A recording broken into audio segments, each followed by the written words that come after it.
Наградите Сребърен клоун са Оскарите в цирковото изкуство. Те се връчват всяка година на цирковият фестивал в Монте Карло. Всяка година церемониите са изключително бляскави, тържествени и с засилено присъствие на кралски особи. Здравейте! Днес в БГ Лукс ще ви представим най-интересните моменти от тази церемония, както и ще ви запознаем с един българин, който вече притежава тази престижна награда. За първи път българин е удостоен за самостоятелното си изпълнение с най-престижната циркова награда. Преди години такава награда получиха и няколко наши трупи, сред които Балкански, Първанови, Игнатови, Ковачеви, Кихайови и други.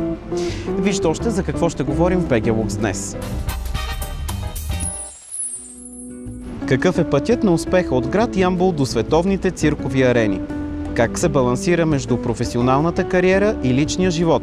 Представяме ви Енчо Кирязов. Не съм имал абсолютно никакъв талант, никаква дарба за този спорт, но по-късно огромно желание и така.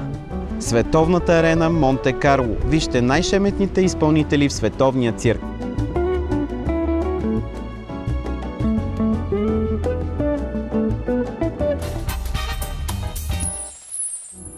Той е роден на 15 октомври 1973 г. в Ямбол. На 6 години започва да се занимава с акробатика. На 14 години вече е майстор на спорта, а на 15 години става член на мъжкият национален отбор по акробатика. През 1989 г. започва професионално да работи в цирка. За кратко време майсторството му е оценено и по достоинство, и така той започва да работи в най-елитните циркови трупи в цяла Европа. В БГ Лукс днес ви представяме Енчо Кирязов. България винаги ми е било приятно да се пробвам в България. Намираме много така променена към по-добро. Това е това, което мога да видя на пръв поглед. На какво ниво са българските циркови артисти, които остават да работят в България? Нямам точна представа на какво ниво са, защото не съм бил в цирк в България, не съм наблюдавал спектаклите на българските циркове. Предполагам, че са на доста добро ниво. Предполагам, но не мога да кажа, не искам да се ангажирам с някакъв коментар, с нещо, което не съм видял. Сега доста относително е да се каже как поставя цирка, зависи за кой цирк говорим, защото както е във всяко едно изкуство, всеки един цирк си има име, някакъв имидж изграден, ако говорим за цирк, който съм в момента в Германия, така е с един водещ цирк в света и публиката се отнася с много голямо уважение. Ако трябва да го сравняваме с операта и с театрите, миналата година бяхме в Виена с цирк, който работи, това е цирк Ронкале. Точно така пак повод едно интервю беше почти същия въпрос, просто им казах, въпросът беше чувствате ли се звезда, след като работи в Ронкале.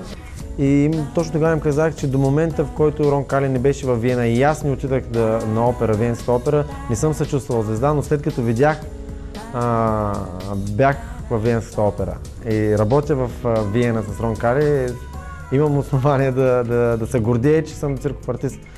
И ме попитаха защо. И им казах, вземете камерата и снимайте публиката, която излиза от Виенската опера и със същата тази камера снимайте публиката, която излиза от цирка и ще разберете защо. Като малък вие сте се занимавали с акробатика, защо се насочихте към този спорт? С акробатика, защо се насочих към този спорт? Майка ми ме записва на акробатика. В интерес на истината, понеже съм боледувал страшно много от бронхопневмония и е предпочела да ме запише на акробатика, понеже в салони е закрито. Не съм имал абсолютно никакъв талант, никаква дарба за този спорт, но по-късно огромно желание и така. До европейските циркове се стига, дълъг е пътя.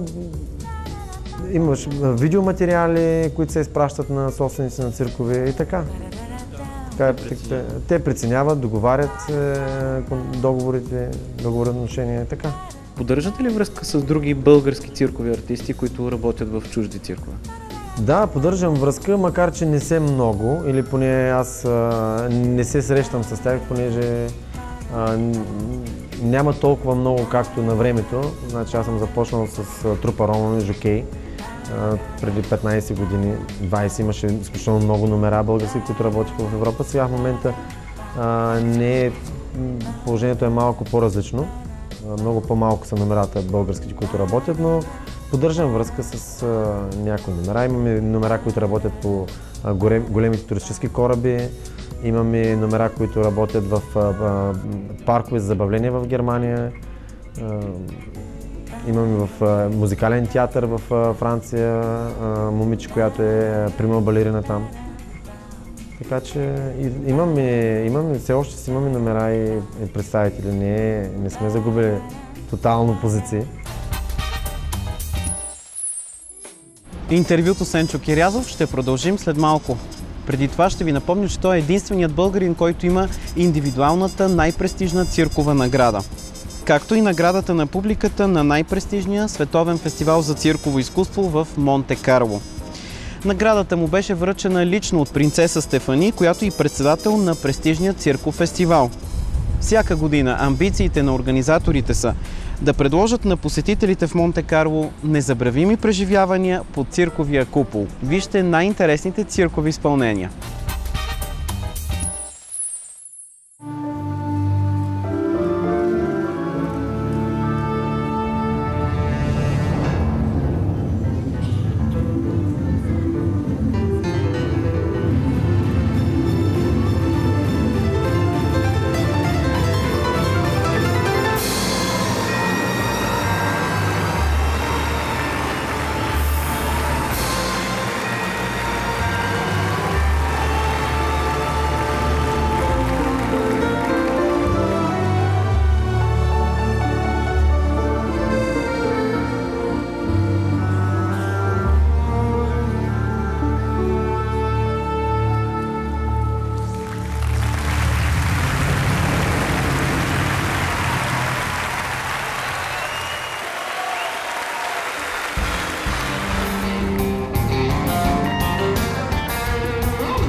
Техният живот е на колела.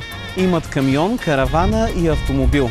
Децата им са родени в цирка и правят неща, за които другите деца могат само да мечтаят. Малчуганите владеят 3 езика. За удовлетворението от работата, за успехите, за травмите, за семейството и за компромисите в живота, разказва Енчо Кирязов в продължението на интервюто си за BG Lux. Вие сте единственият българин, който сте печелили престижната циркова награда Сребърен клоун. Не съм единствения. През годините има и други носители на тази награда. Но може би единственият солов изпълнител, който печели тази награда. Наградата е 2007 година. Почивате ли на българското Черноморие? Да, почивам на българското Черноморие, когато имам възможност на България. Миналата година, например, се бях на българското Черноморие. Вие сте така една жива реклама за България пред чужденците. Какво им казвате най-често за вашата родна страна?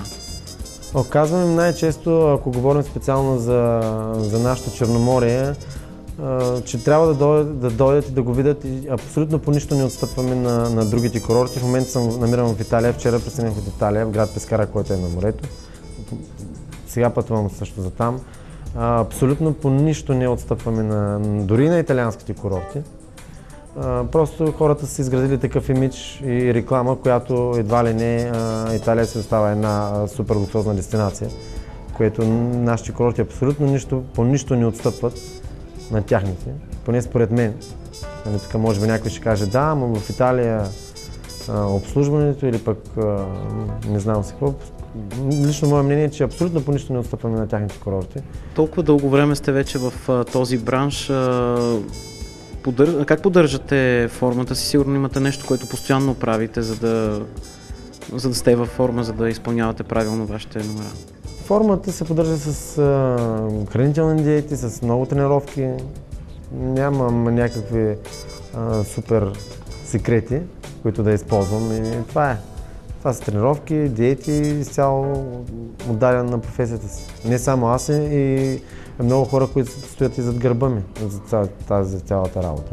На какво друго се лишихте в името на кариерата и работата ви?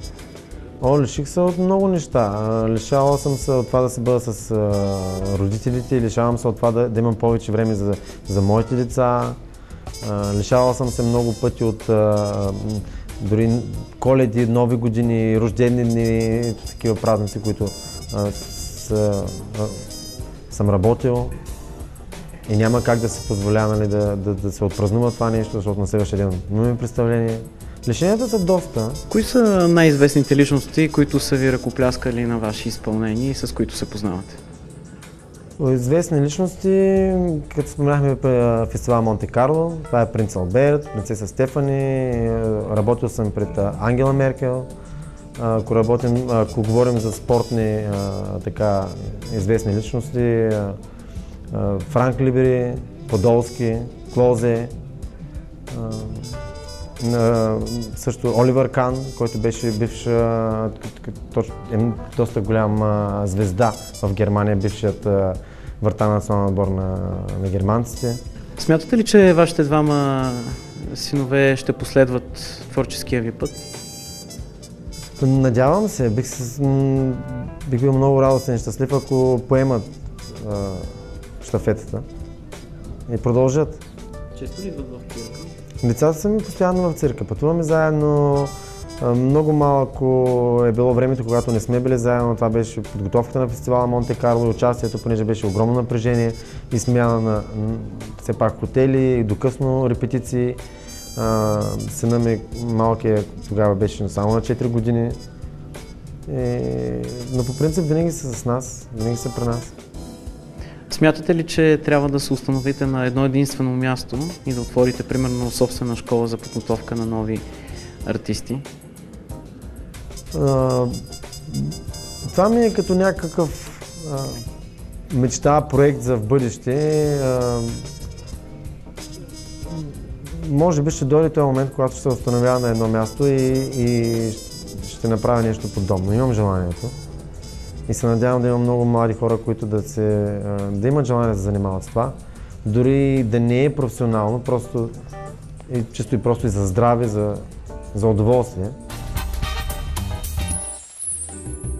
В следващото издание на BG Look ще видите как може да превърнете собствения си дом в луксозно място за обитаване. Дали характера на собственика се експонира в детайлите и в интериора и причудливите му форми. До следващите 15 минути лукс, работете и печелете с българския бизнес.